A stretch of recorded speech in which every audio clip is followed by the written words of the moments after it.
So today I thought it would be fun to revisit a topic we talked about probably a year plus ago, maybe even more than that. So hopefully it'll be some new insight for some folks. But it's basically, and I called it in the meeting real estate hacks, but it's basically productivity hacks for real estate agents. And we've got a pretty extensive list, but I thought it would be cool to go through it with everyone because everyone has a different take on their business on a day-to-day basis. And we continue to evolve and learn how to do things better and differently as we work day to day. And my approach to this business is admittedly, I am extremely lazy. So I want to maximize every ounce of effort that I put into my work. I don't want to waste any time. I want to get to the point. I want to be as efficient as possible because it's going to allow me to do the most I can with the time that I'm able to allot to a given thing. And that's not just work, it's pretty much everything. I think that's a good thing for me. At least it helps me work that way. So I'm always looking at ways I can do things better. So let me share this document. We'll start going through it, and then let's chime in with your thoughts on things on this list, or more importantly, things that aren't on the list that we can make sure we add. Because since we had this discussion before, we use some different systems. I've edited it somewhat to take out specific system stuff, so it's more general to just the activity. But let's go through it. One thing, and please, I don't want just this to just be me reading to you guys, so please be ready to talk. Showing this, using the show and scheduling system. Make sure that you're using those to, if you're showing multiple properties at once, make sure that you're routing the properties to give you, kind of a good approach to it, so you're not just kind of scatterbrained. And I know sometimes that can be difficult because timing and when you can get in certain properties. My approach has always been when I show, especially multiple properties, I'm going to start as far away from home or wherever I'm coming from as possible and then work my way back. Because when I'm done, I don't want to be an hour away from home. I want to be 15 minutes away from home or whatever. So that's my personal approach. Of course, like I said, it depends on if you're showing 4 homes, when you can get in 1 or 2 of them. It's all dependent on that. But make the most of the system. I know Showing Time, I think Broker Bay has a similar thing where you can plug in the different addresses and it'll route it for you. And then you can click and drag it if you want to prioritize starting at one place versus the other, or you know the routes better or something like that. I think Mark said yes, so good to confirm that about Broker Bay. Anything else for anybody to add there? I do the exact same thing as you. I want to start as far away from home and finish as close to the house as possible. It's interesting. We've never discussed that. We have not, but I've done Agree. that since I started. Agree. I Since do I the always same. lived so far. Same. Yep. Nice. Great And minds think alike. it's nice when you have like when you have all your showings, like, can they all just be go and show? So I don't have to wait for Yes. confirmation. How nice is that? I will tell you one thing that I use that for also is like I had some people that are moving from Hilton Head up here in quarter 1 of last year or quarter 1 of next year, and they wanted to see like 11 homes this past weekend. And so I just told them, I said, this is not realistic just based on drive time alone. We're going to spend 5 minutes in every house because the homes are spread so far out. And I screenshot the thing on Showing Time to show them like the drive time between the homes. And I'm like, so, unless you're literally going to walk in the foyer and say yay or nay, we don't have time to do this. So let's bring this 11 down to 5. And so use that to help you kind of corral your people when they're not realistic, or you just don't want to say what is really the case to a certain degree. Hey, I'm not showing you 11 homes because the time we get to the 5th one, you won't remember the first one. Yeah, exactly. And Great I think advice. that's great advice. I tell people that same thing too, Brandon. I was like, if you see 11, I said, if max, I try to do like 6, because exactly what you said, by the time they're all together, they're not going to remember what is what, and it just becomes a jumbled mess. And it's to be honest, a lot of work, especially if they're not like super hot, ready to buy. That's just is not fair to the sellers to go through that many houses if they're 6 months out. You see what I'm saying? Like if they're 6 months out, there's no need to see 11 houses in one day. That's just my opinion. I usually say if you have a couple days to come down and visit the area, take some time and drive through different neighborhoods. That way you can narrow down what makes the most sense and then go from there, pick your top 5 from there or something like that. Yeah, I agree. The only caveat I would say is if I have to show 4 homes now to get them to sign by our agency for 6 months, sorry, people, you put your house on the market. This is the risk you take. I'm not going to take an hour in there, Yeah. but I'm gonna show homes. Yeah. I think it's important that you set expectations around and before and while you're showing properties. Hey, you guys haven't gotten pre-approved yet. I'm happy to meet you, but we're not going to go see 4 homes or 5 homes. It's not fair to these people. You wouldn't want people doing that and making you leave your house if they weren't pre-approved. So you have to do a good bit of putting the shoe on the other foot. But of course, to Brandon's point, you want to get in front of people so you can secure the relationship. And I think you taking the onus off yourself and say, hey, look, if I book these 11 houses, it's 7 hours of drive time, and that's giving us 15 minutes in each house. So let's focus on your top 5. And if that doesn't work out, then we'll revisit. Yeah. And that's your job. When Amanda and I bought our house before I got my license, the agent we work with, we wanted to see 10 houses, and she told us no. And we ended up buying the first house that we looked at 6 months later. So, you don't always need to see 10 houses. Right. Okay. I added that bullet point. So thanks for chiming in with that, everybody. I also added this morning because I updated it to get ready for the meeting. When representing a seller and receiving showing confirmation on listing, forward the confirmation email to the buyer agent using their email address that's in the confirmation email, and share any relevant info. Hey, my clients are really ready to take an offer. Hey, they've told me to submit all offers, or hey, they need a lease back, or hey, they're looking for this specific closing date, or hey, the furniture negotiable, or hey, we're offering 2.4% and attach the 220. Make it easier for these people. You guys work with buyers too, so when you work with sellers, make it easy for the buyer agent so they want to show your property. They want to engage with you. They want to work with you. They want to sell your list. Just like we hope people would do for us. Are you guys seeing this? Yes, I have to zoom in because I'm blind.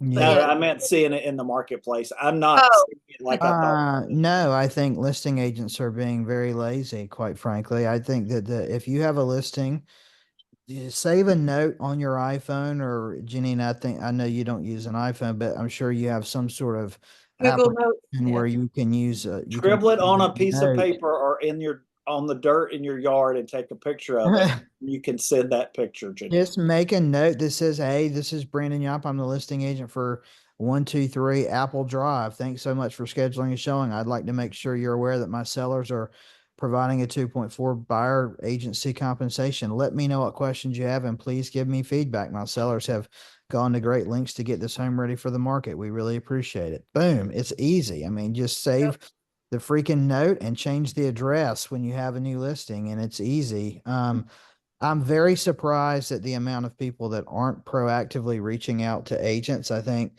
not to sound like a snot, but based on what I'm seeing when I'm showing homes, I think there's a direct correlation between the listing agents that are doing this and the amount of transactions they have closed or pending in the MLS.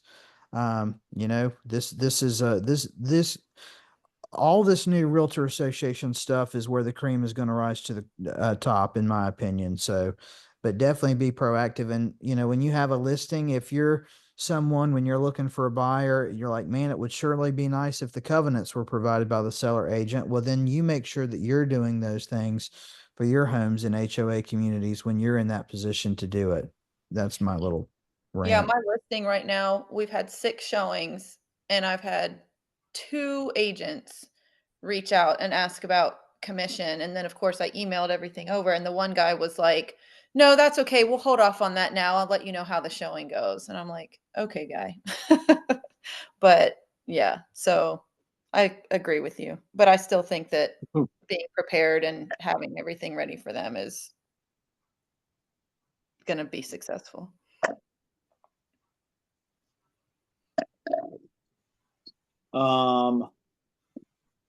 And thanks for suggesting the note, Brandon. I had not done that, and I just did it while you guys were typing. So What was I the note? got I something. missed it. I was on the call. What did you say?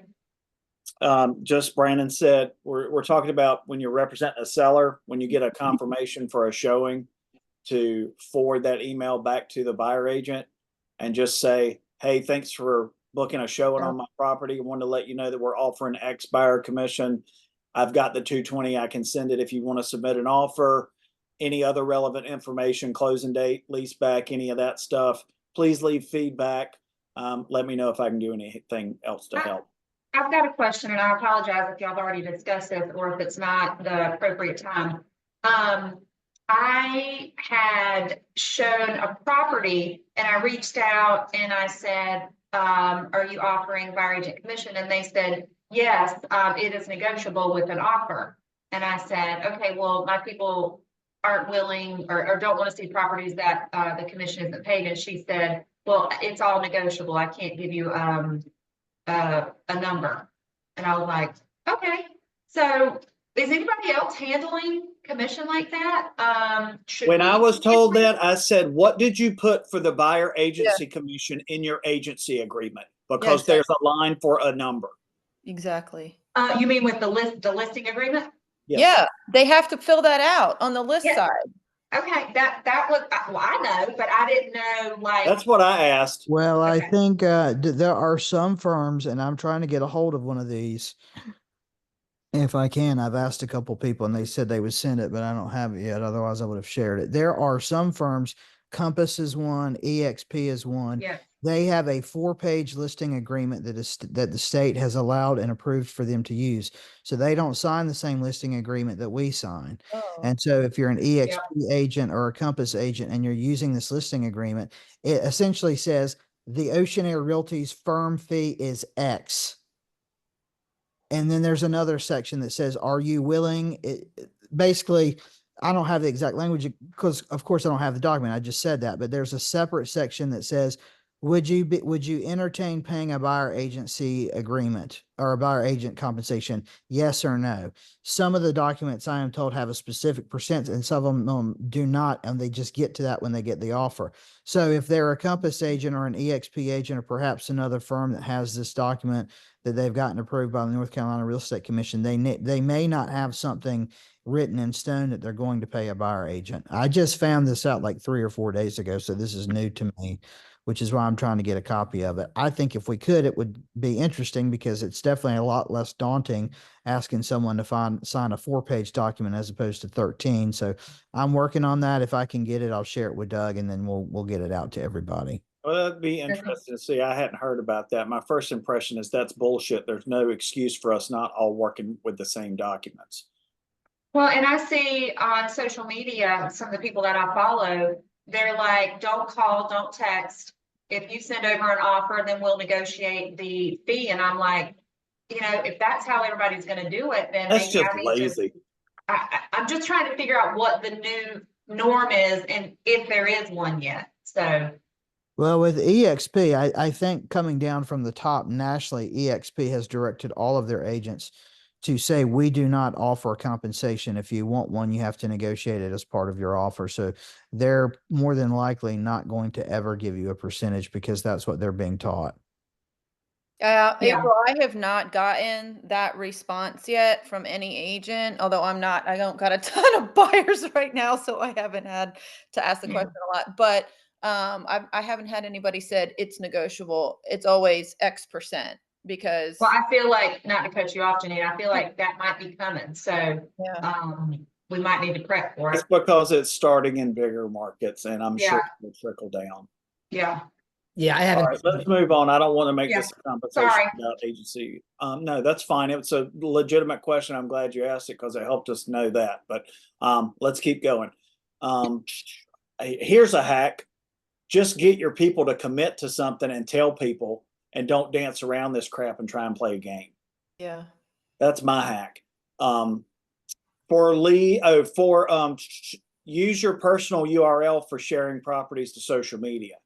Hopefully this goes without saying, but if you're sharing a listing for an open house, or just because you are saying, it's somebody else on the team that has a new listing, don't share their link, share your link. So if the people see it and register, they come into your database. Yep. So if you copy the link and it has Brandon at the beginning of it, just change it to your name. Or if it doesn't have anyone's name and it's just the Oceanair Realty, put your name dot in front of the Oceanair Realty. It's that simple. And it doesn't matter which website CRM we're using. That's always going to be the case. So make sure you do that. So if your sphere sees things, they go into your database. Okay. Is everyone okay on the team if we promote their listings with like, can't wait to show this? You don't have to ask. Okay, all right, It belongs to the firm. okay. But if you're going to share somebody else's outside the team, make sure that you do get their permission first. Yeah. For leads ready to buy now, copy yourself on the e-alert or the property alert in the CRM and make sure it's set to instant delivery. Yeah. That way they're not missing anything when it hits the market, and that way you're not missing it either in case they're at work. I've used this forever. I get the e-alert. I think it looks like a good one. I open that specific property. I copy that URL. I text it to them. Hey, I know you're probably at work. I want to make sure you didn't miss this one. This looks like a good fit. You want to go see it. Property alerts are great, but they hired you. They didn't hire the CRM. Okay. So make sure that you're helping too, and not just waiting for somebody to see an email and reach out to you and say, oh, I want to see this house. Okay. Taking that a step further, and we've talked about this many times before, for leads that are ready to buy now with more specific or difficult criteria, stuff that doesn't always work 100% great in a given CRM, build it in MLS and send it to yourself.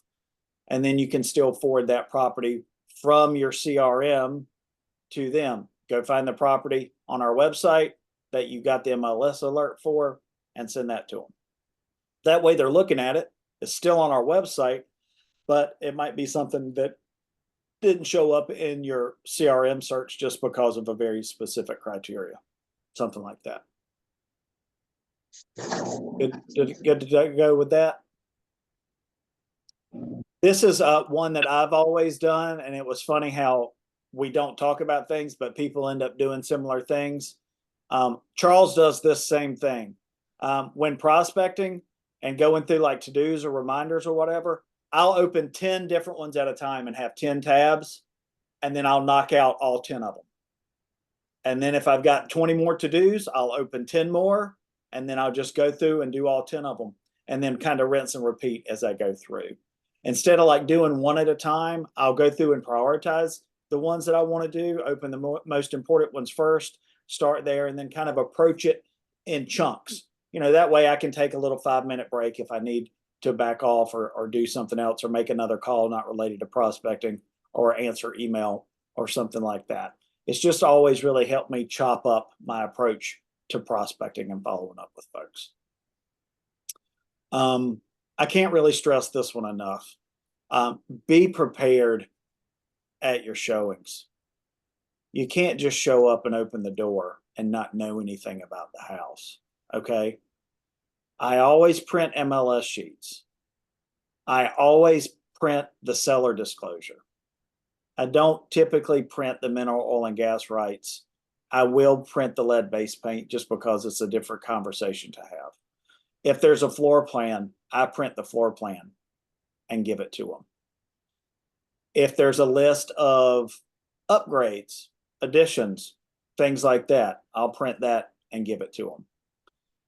I'll print the CMA. And the reason for all of that is because I want them to have a pretty good idea whether or not they might be interested in taking the next step on this house before we leave the house. I don't want to have to go get 15 questions answered for them or even 2 questions answered for them. I'll text an agent while we're in the house. Hey, we're at the house now. We had a question about X. Can you let me know? I don't want this to be like a very casual thing. We're there because we're ready to do something, right? And you have to set the tone with this.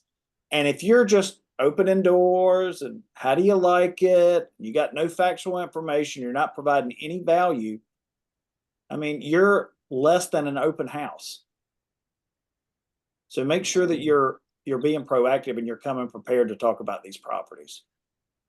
And that doesn't mean you have to remember the age of the HVAC and the roof and the year it was built and the square footage and the HOA for every single house, but you better look and see why you're there so you can tell them, because these are important things for folks, right? So make sure that you're ready to talk about those things. When I have multiple listings that I'm showing in a day, I open up like a Word document and type out all of the important facts, what conveys, what doesn't convey, square footage, price, whether it has a HOA, what the HOA covers, all of that. So it's in one document in front of me for all of the houses. So I'm not having to flip through the MLS sheets to figure it out. That's taking it even a step further. I've never done that. That sounds great, Connor. That's a great idea. That's super prepared. I love it. I'll be honest, I'm not doing a CMA if I'm showing 6 houses until, like, if it, and you know, because that's just a lot of time. But I think that it's important, especially the first time you meet them. Like if Yeah. if I know people that I'm working with that are, you know, seeing a million houses, and if I know, like, I know what they want and they have a house on the list, I'm like, they don't want this house. I'm not going to waste my time doing a CMA on something that I know that they're not going to like. It's going to be different for every client, Yeah, right? If for it's sure. the first time I'm meeting somebody and I want to make sure I'm earning their business, Yes. then I'm going to be over prepared versus if it's, you know, my cousin or something like that. Yep. No offense to my cousin, but you know, it's Relationship going to is get different. the information. Yes. Yes. We're just going to have more direct conversation probably. Okay. If you've got people coming from out of town or that want to see 15 houses, suggest clients do a drive-by in an area they're unfamiliar with to get a feel if it works for them before showings. You know, I use this a lot for people coming out of town. I'd be like, hey, okay, you're getting here Friday. We're seeing homes Saturday. Here's the list of homes. Why don't you go check them out? Check out the neighborhoods. Yep. See them after work. See them at dinner time. See what's happening on the streets. You know, see what's going on. Get a feel for traffic in the area, grocery stores, etc., and see if they're still on your list for tomorrow. You can save yourself time and you can save your client self time by doing that. Yeah. I'm a huge proponent of that. And it also gives the opportunity to tell them about other things that they can check out when they're in their area. Oh, since you're going to be over there, check out XYZ for dinner, or if you want to go grab a drink, something like that. And you'll see what else is nearby, all that stuff. Let's see. Yeah, check out the map before showing a home. You know, have an idea of what's nearby. If it's an area you're not completely familiar with, open your Apple Maps or your Google Maps or whatever map you use, and, you know, search grocery stores so you can tell them. You know, I had people looking in Fayetteville the other week. I don't know Fayetteville very well. They're like, how far are we from the grocery store? Well, hey, the Walmart's 2 miles away. We're good to go. You know, just the little things like that. Anticipate. And if they ask at one house, when you get to the next house, already know. Right? Look on the way. Something like that. Point stuff out. Let's see. When you're doing an open house, similarly, know what's in the area. That way, if a visitor doesn't like this house, have other suggestions for them. We've talked a lot about being prepared for an open house and what to do, having your laptop, having similar properties, getting people dialed into your system right then, setting up a search for them, suggesting other things. Hey, I'm done here at 4. You want to go see the house at 4:15? We can get in then. You know, stuff like that. Be prepared. Strike while the iron's hot when you're in front of these folks. That's how you provide value. That's how you earn trust. That's how you build a relationship and gain a client. Talk to the listing agent. If you hadn't heard me say this before, we want the other agent to work with us. First thing to do for a successful transaction is win over the other agent. Show them that you're going to be a good agent to work with, that you're going to communicate, you're going to be respectful, that you're going to ask the right questions, that you're not going to waste their time, right? So talk to the list agent before the showing, after the showing, leave feedback. Even if your folks aren't interested in that house, for God's sake, leave feedback. You might work with that agent again down the line. Yes. I just got one this morning, and the thing that's so annoying, it's like, are they interested? No. Price good? Yes. And then no. Yeah. Yes and no doesn't help me. Give me a reason. So I always reach back out and text and say, thank you so much for showing. I just received your feedback. Is there anything specific that didn't work? Because my sellers and everybody's sellers, they want to know why this showing didn't work. And then of course they send me a whole paragraph about beautiful home, showed beautifully, the backyard wasn't private enough and it was a deal breaker. Boom, there you go. You know, like that is the most frustrating thing. Obviously, we can't force agents to leave feedback, but our sellers are, my sellers are always like, how did the showing go? How'd the showing go? How'd the showing go? You know, they're eager. They want to know exactly what you said, Doug. So remember what it's like when you're Yes. representing buyers to work with sellers. Leave the feedback. And what you were saying about winning the other agent, like I have discovered recently, right now, we learn new things in this business all the time. And quite frankly, there's things that I don't know about or don't understand or don't know how to figure out. I'm dealing with something right now with my buyers really want this house, but they have to have more concrete poured. And I don't know, I know how much impervious I have left, but I don't know about laying concrete, any of that stuff. So I reached out to the agent and he's been super, super helpful. Even freaking drew it on the plot map for me, said, this is how you should submit it. Like, this is new to me. I've never done this before. I haven't measured impervious and stuff for, concrete. So having that agent help me is super helpful for my client. So they want to sell the house. My people hopefully want to buy the house. So don't be, I get like, I'll say, excuse me here. I haven't, this is new to me. Don't be afraid to say, I haven't dealt with this before. Any help that you can provide is good. 100%. And they want you to sell their house. Yeah. Right. So talk to them. Yeah. I wish more of the buyer agents would talk to me when they show a property. And to Janine's point about leaving the feedback, Yeah. it doesn't really take that long. If I ruled the world and owned a showing system, you wouldn't be able to schedule another showing unless you've left feedback on everything that you've shown. Yeah. Anyways, let's see what we got next.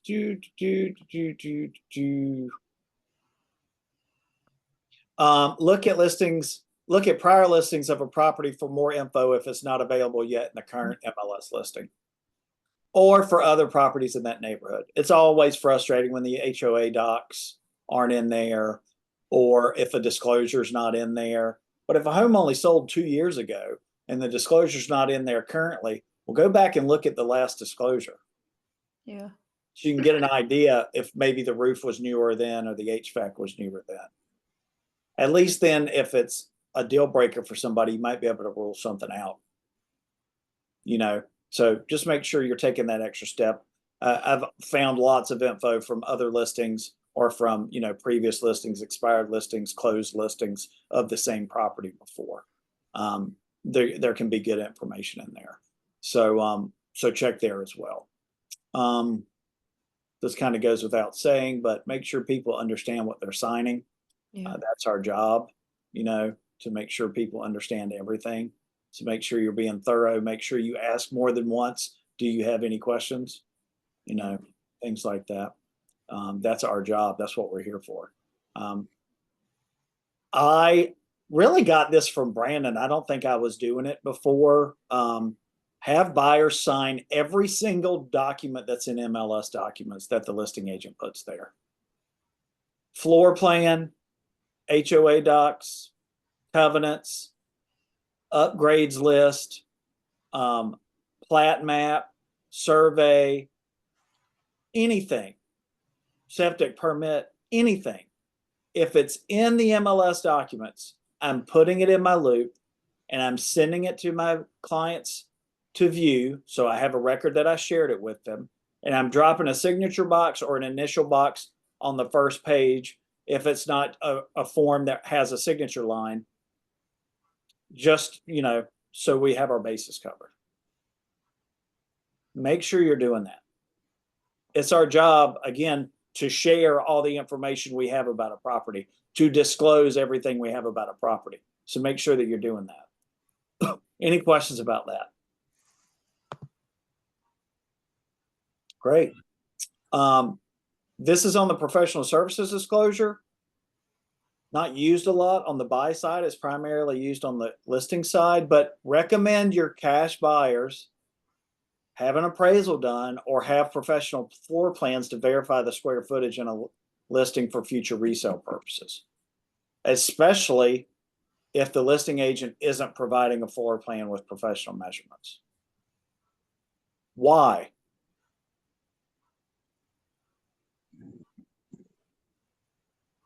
Not Brandon or Janine. Why should we do this? CYA. Yeah, Yes, but what are we covering exactly? In what way? well, if they buy it, it's this many square footage, and you say this is the square footage, and then they go to list it, and hopefully it's with you, and then you find something else, then yeah, it's a very bad thing. That's exactly right. 100%. You nailed it, Mark. That's right.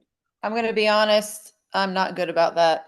I have a cash buyer right now that I mean, obviously they say they don't want an appraisal, but I'm not good about remembering to offer a floor plan. Now, quite honestly, most of them have floor plans or whatever, but It should be on the disclosure. So if nothing else, they're waiving it. yeah. Yeah, I mean, as long as they sign the professional services disclosure, you've done your part. But I do think that we have an obligation to explain to cash buyers why. I would also say, I had an agent talk to me the other day about the tax measurements or the square footage list on the county tax record. And I'm like, well, who gives a shit? The tax record's almost always wrong. Did you, if you pulled it from the tax record, that doesn't matter. And so if you ever see a property where the tax record is exactly what they listed on the MLS and the MLS does not include a floor plan, I would be a little skeptical about that. But yeah, I mean, the worst thing you want to happen is sell a house and it's 200 square foot smaller than you thought, and then they call you in 3 years to sell it. You're going to have someone very upset with you, and for good reason. Yes, that's exactly the reason. So make sure you at least have the conversation and they understand why they're waiving that part or selecting it. This is just about Good loops. question, Doug. Yes, sir. Well, is there, like, let's say they don't sell, you get you're a buyer's agent for them, you help them buy the house. They don't list the house for I don't know how long. Maybe they don't use you. It's kind of your honest. I mean, as their agent, aren't you responsible, really, for them knowing or not knowing that fact? And like, my question is, what's the statute of limitations? Like, let's say they did that, can they come back and then ever say, hey, I'm going to sue you because this was wrong? How many years into the future? Just curious. I think Obviously, they would it's not have a really mistake we wanna hard make. time doing that if Yeah. they waive an appraisal or professional measurements on Yeah. a disclosure. Yeah, absolutely. Like, I'm just thinking, like, if that isn't done, like, for somebody like that, you offer it and they say no, I still don't want it. That's one thing, but I don't know. I'm just thinking, obviously not a situation I'm planning to be in. I'm just curious, like, is there a statute of limitation? Can someone come back and say, hey, that agent didn't service right, and now we're going to legal action? I'm not sure that there's a statute of limitations per se. Right. I've had like if I have a cash buyer and I'm running comps and the list price is like way off and I'm having trouble justifying it, even though it's cash, I might still say, hey, this price, I'm not really sure about it. I know you don't require an appraisal, but I think it might be a good idea. That would, then I might push for that. Yeah. But I mean, I'll tell you right now, you always have the conversation with them. Like, well, I want to make sure I'm not paying too much. That's totally fine. You have the right to get an appraisal, even though you're a cash buyer. but also like, and I'll also say to them, like these last people that I just had in Leland, I'm like, your funds are limited. This is $800. The comps look really good. If you want to save yourself $800 appraisal, I'm confident that you are not overpaying for this house. That's your job as well. Yeah, excellent points. Okay, let's see. Let me get back to the document. Oh, just some quick dot loop hints. You know, you can email documents directly from MLS into your loops. You What? can also you can also email them. I don't know about about Flex. You could with Paragon. I think you can with Flex. But if there's an option for you to share documents by email in your MLS, all you have to do is copy that email link from the given loop and use that email link to forward it to email the documents directly to your loop. Also, you can drag and drop them directly from your desktop too. So, you know, I know especially like when we're out on the road, it can be hard to get documents where they need to be, but just don't forget there are quick ways to do that, like emailing. Also, you know, remember with dot loop, you can't upload a picture if you're on your computer, but you can upload a picture from your phone. And where that usually comes into play for me is the check images. So you can Or drag iPad. a document from your desktop to dot loop? Pretty sure. Yes. Yeah. God, what the hell have I been? Just click the Yeah. file and drag it directly over the name of the placeholder. So I don't would have do to that either. download it and save it and then upload it to the dot loop. I can Well, just yeah, you have to have the file on your computer to do this. But okay. yeah, But back to the sending it from the MLS to the dot loop. Does each dot loop have a specific email address? Each loop? Yeah, for forwarding, it does. If you add something by email, it does. It creates a unique email address to make sure it goes directly into that loop. Where do we see that email address on the loop? I haven't noticed this. I'll show you real quick. Cool. 'Cause I like that option. Save you a few steps. Yeah, it's just, it makes everything easy. Well, If you it's don't a have- PDF, it has to be a PDF though. Has to be okay. All right, you see this right here? Yeah. You just go to add document, email, and then you copy the email address. And then you just use that as the to address when you forward the email. That's it. Okay. Okay, can you do that one more time?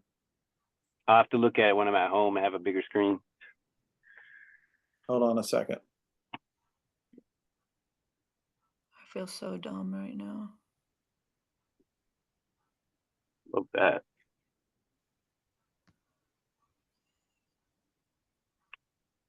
So this is just a dummy loop, but it doesn't matter what you're in. You go to the specific folder.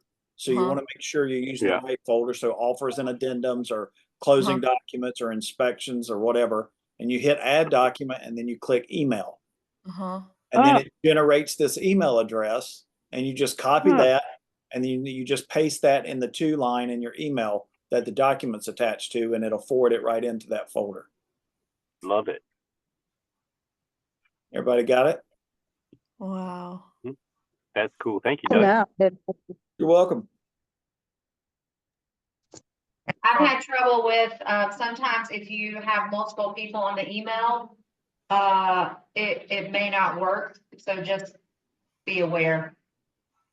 Yeah, I would not have anybody else on the to line if you're trying to email documents into a loop. Like I wouldn't share it with the attorney and share it in my loop in the same Right. line. Like a lot of times I'll have the agent and the attorney or the agent and the whoever, and it won't work. That's it. You That's can a put them good in the CC. I bet if they're CC'd, it might work. No, No? Okay. I'm not sure, Mark. I'm not sure, but I don't think so. Okay. But I mean, honestly, with documents like that, I prefer to share them through dot loop to make sure again that I've got a record in dot loop of when it was sent and to who it was sent to. yep. If it's not recorded, you didn't do it. Right. And I also will text an agent, hey, just sent via dot loop, check junk or spam, because Yep. 100%. that does that. Yeah. Okay. So let's see. Use the autofill options when you're creating a loop document, especially like the offer to purchase. It pulls in the info from MLS in many instances. It's a lot of fields you don't have to fill out. You can also bulk assign the signatures and the initials by selecting the buyer or the seller or whoever it is you're representing. So do that. It can save you some time. It's much easier, and that's a good way to also make sure you don't miss fields. Is especially what I'll usually do is I'll have either the MLS listing up or the CRS tax listing page up for that property, and then I've got my offer or my listing agreement in the other property, and then or in the other tab, and then I can copy the tax ID, the PIN. I can copy the legal description and just cut and paste real quick. Make sure that I get everything there. Yeah. Let's see. Oh, and speaking with you, it sounds like a lot of you are doing this recently. Plan your social media posts in advance and gather content while you're out doing everything. And I'm really impressed. You guys, I've seen a lot of people killing it on social media lately. So kudos to all of you. I'm just going to start sharing your stuff so I don't have to do anything. So thanks. Appreciate it. But plan it in advance or pay somebody to plan it in advance, right? Whatever you do. But grab your content on the go. Just get it while you're out. You don't have to use it then. Just because you went to Salty Turtle today doesn't mean you have to post about it today. Just because you went to Gonza today doesn't mean you have to post about it today. People aren't going to know when you were there. Stuff it, and then you've got content later to use. And you can interject that in between your under contracts and your reviews and your closings and all the other stuff too. And your kids playing sports or whatever else you do, right? Or your dogs or whatever. So mix it up, but try to have some sense of, approach to it versus just completely shotgunning it. Also, don't forget, I pay a lot every month for team generated content. Share that too. You don't have to recreate everything. If your folks aren't following me or aren't following the Oceanaire, they might not be seeing that information. So send it out. It's one less thing you have to spend time on. All you have to do is click share. Brandon gave me some helpful information because, you can get overwhelmed with social media and the video editing and all the places that you can post.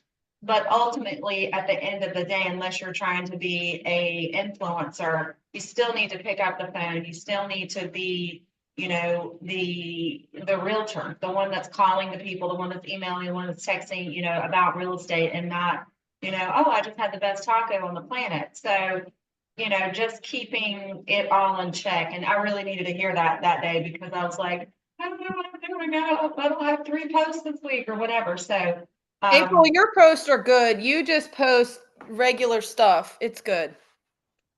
Thank you. Doesn't feel like it at 47 years old trying to freaking learn CapCut and TikTok and all that stuff. I'm like, Well, good gosh. And the reason that I had this conversation with April is because of the sentence that she just gave before I rudely interrupted her, and I apologize, but I feel like a lot of people, especially early on in their business, need to hear this.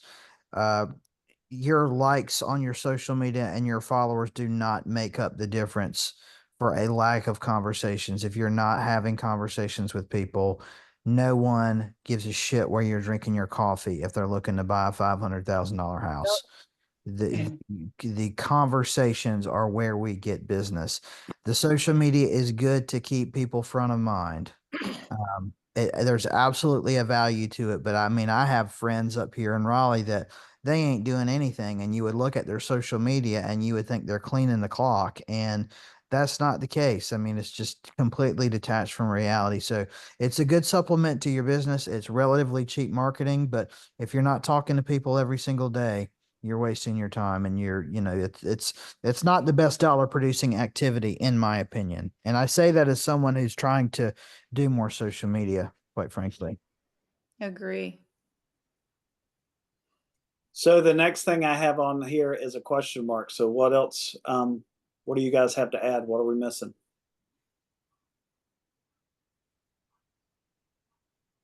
I think that I will always say you need to have an idea of what the interest rates are every single day. You need to have some sort of understanding what the interest rates are every single day. I cannot tell you how many people I've talked to over the last 2 weeks are like, the Fed just cut the interest rate. I guess your business is going up. Actually, no, it's Takes a takes a year. almost 6 3/4 again. So Yep. no, that's, but most people don't know this. People have asked me questions about this new NAR lawsuit. I got that this weekend with my people that came up from Hilton Head. You need to know rates. You need to know what's going on in the industry.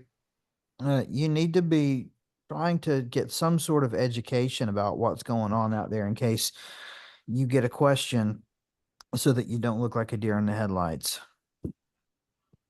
And also, if you know of stuff that's coming down the pipe in an area, like a new school is being built or X, whatever is happening that's going to affect where they decide to purchase, that might be a big deal for them, then it's on us to be. Now, obviously, we can't know all the things all the time, but like if there's legitimate projects, like there's a project going in Surf City, in 2025, they're opening up like a skate park and all the things, and it's going to be super attractive for people in the area, so being aware of projects that are happening in your area that you serve, I think is important.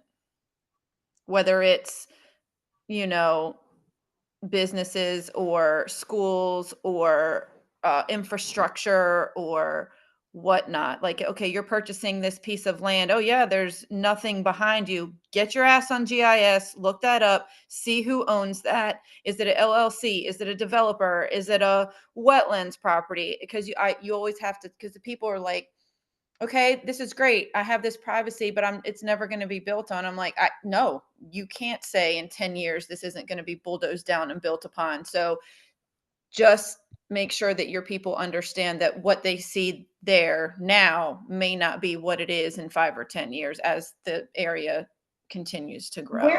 Where do the Raleigh people go to find their like local info on stuff like that? I mean, are you doing TBJ or what are you doing?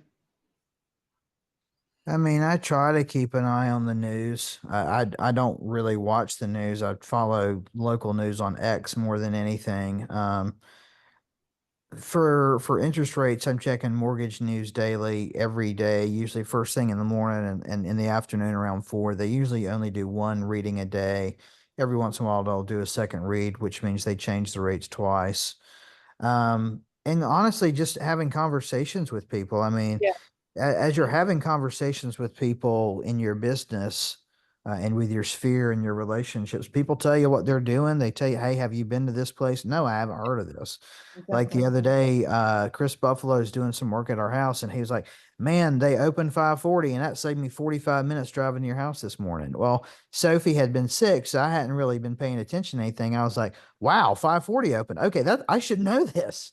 You know what I mean? So I think Yeah. just active listening more than anything, you can Yeah. pick up a lot of stuff from people. Yeah. Good advice. Anybody have anything else to add? Anybody got any great ideas for Thanksgiving, Christmas gifts? I just bought a bunch of stuff to pepper my neighborhood with from Temu and Amazon. I gotta get busy. Are you talking about like drive-bys or whatever? Yeah. I used to do the nothing but cakes, and I would say nothing but thankful for clients like you, and do drop-bys. Usually they change the flavors every month or so. My cousin in Baltimore, she does a pie giveaway or like a bread giveaway, depending on what your budget is. She'll have people order their pies and then do like a giveaway or like a delivery or whatever. Costco, their pies are huge and usually pretty reasonable. I've done that in the past. You could do, like Janine said, her cousin does, like send out something to your sphere email, have people RSVP, order whatever, and then you could spend one day dropping off something Yeah. like this. I got this idea for Brandon. From Brandon, it's a website called Client Giant, where it basically sends a gift 4 times a year to whoever you select. And it's about Who you select. $100 a person. And I just went through and selected a bunch of my closed clients and some other people who have done like either multiple purchases or referrals or things like that, and selected them. And I started it just this quarter. I think they're still shipping now. So excited to see how that turns out. And I know Brandon's had good feedback with like clients reaching out to him and say, "Hey, I got this. Thanks so much." What actually reminded me about it was one of his clients I saw at the football game, and he was like, "Hey, I got the gift from Brandon," and I was like, "Oh yeah, I need to ask him about that." So check that out. It's it's just clientgiant.com if you want to. For Thanksgiving, I just don't really have the time to drive and give gifts to Yeah. 100 and some odd people. So what I'm Yeah. doing is you can buy a Starbucks gift card. Mhm. You can load the gift card on your phone, Mhm. download the Starbucks app. You'll get a QR code. Okay. And so I know an agent in this ecosystem I'm in, Tom Ferry, and what they did was they loaded the gift card, had a graphic person make them like an email to send out where they drop the QR code in it. And basically what I'm going to do is the same thing. It's basically going to be like, hey, it's Thanksgiving week. I just want you to I want to make sure you're aware that I'm thankful for you and your business and your referrals. Go to Starbucks and treat yourself on me this week. Thanks so much. I'm not going to say anything about a dollar amount. I'm not going to say if you want a valuation of your home or something like Yeah. that. Not I'm about just that. going to throw the QR code in there, email it out. I'll load like $300 on it, and as I see it dwindling down, I may go in and load some more. We'll just see what happens, but it's more about the thought than anything. Yeah. So how much are you sending per person? I'm not putting a limit on it. I'm just going to trust that people aren't going to go spend Oh, so $400 it's at just Starbucks. okay, so it's an open-ended card with Yep, I'm loading money on this gift card. The gift card generates a QR code, and I'm just dropping the QR code into the email. okay, so hopefully one person doesn't wipe out half your amount on there. Yeah. No. Yeah, I'm trusting that Yeah. that's not going to happen. Yeah. That's good. That's easy. Yeah, to your point, when you're, 5 years in the business or whatever, like there's from Leland to Newbern, like I just can't. I just can't. And that's my thing, Janine. I mean, Yeah. I can talk about this more at length at some point. Today's not the day because we're running out of time, but I'm making a big focus on events next year. I did a very nice VIP client event this year that was, I think, very successful. I'm a little worried I'm not going to be able to have it as good or better. But that was for a very select group of people. I want to expand that to everyone that I'm working with moving Yeah. forward. But when you get to 150 plus clients, I cannot physically order Thanksgiving pie from Costco and make this delivery. I don't have a full-time assistant. It's not feasible. I'm selling real estate in like a 6-county area. So I still want to touch people, but I have to figure out a different way to do it. Yeah. And And be I think at effective. the end of the day, the thought is really more than it. The thought counts more than anything. Right. Yeah. Fair.